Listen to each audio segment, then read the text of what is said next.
Have you ever stood up from a chair and felt that little groan in your knees? Or noticed that climbing stairs isn't as smooth as it used to be? You're not alone.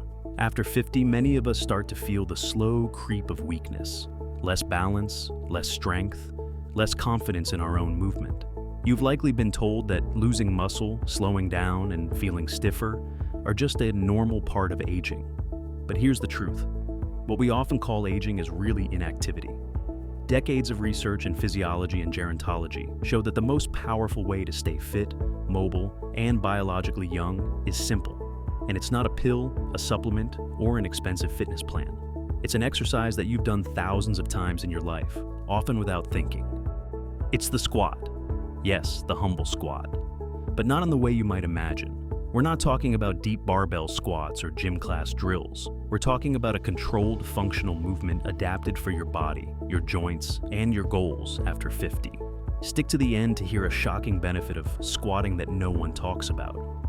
After the age of 30, we begin to lose up to 3–8% of muscle mass per decade, a process known as sarcopenia. By 60, this accelerates, impacting balance, metabolism, bone density, and even cognitive health. But here's the good news. Resistance-based movements like squats have been clinically shown to reverse sarcopenia and even increase muscle cross-sectional area in adults well into their 70s and 80s. In a 2019 meta-analysis published in the Journal of Cachexia, Sarcopenia, and Muscle, consistent resistance training, especially using functional lower body movements, significantly improved muscle strength, mobility, and independence in adults over 60. And squats are uniquely powerful. Why? Because they engage multiple major muscle groups at once. Quadriceps for standing and walking, gluteus maximus for stability and posture, hamstrings for joint protection and gait, core muscles for balance and spinal support, and even calves and hip stabilizers, depending on the depth of the squat.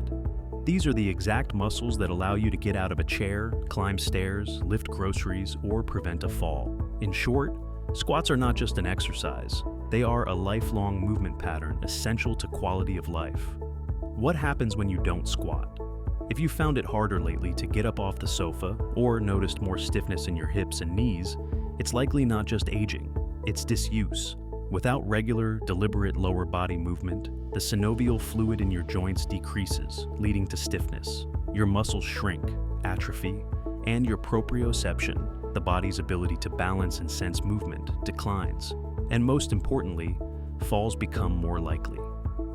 According to the CDC, 1 in 4 adults over 65 falls each year, and leg strength is one of the strongest predictors of fall risk. This is where squats can quite literally save your independence. Now, the word squat might sound intimidating, but when performed properly and safely, it's one of the most joint-friendly and scalable exercises there is. Let's walk through the version best suited for adults over 50. This is called the chair-assisted squat. Start by standing in front of a sturdy chair with your feet shoulder-width apart. Engage your core. That means gently drawing your belly button in, not sucking it in. Keep your spine neutral, shoulders relaxed. Lower your hips back and down as if you're about to sit down. Let your knees bend naturally, keeping them aligned with your feet. Gently tap the chair with your hips. Don't collapse into it. Push through your heels, not your toes, to return to standing. If balance is a concern, you can place your hands on a wall or hold the edge of a countertop. If you have arthritis or knee discomfort, reduce the depth and prioritize control over range. A great starting point for most people over 50 is 10 repetitions, 2 to 3 sets at least 3 times per week. As your strength improves, you can gradually increase the depth, add light hand weights, or progress to freestanding squats without chair support. And remember, form is far more important than speed. A slow, well-controlled squat will yield better results than fast, shallow reps. The cognitive and hormonal benefits of squatting. You might be surprised to hear this, but squats don't just benefit your legs, they affect your brain too.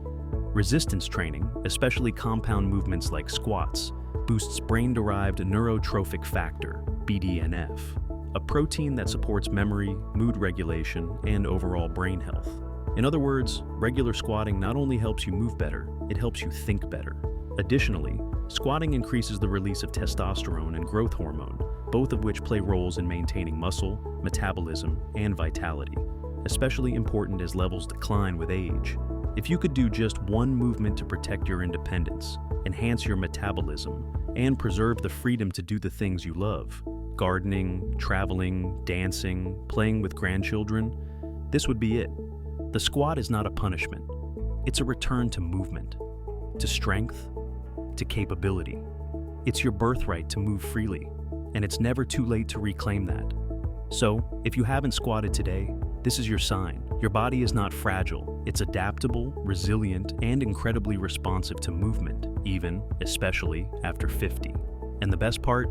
You can start right now. No equipment, no gym, just you, a chair, and the decision to stay strong. If you found this video helpful, please subscribe. It benefits the channel much more than you can imagine. Don't forget to like and comment below how squatting has helped you.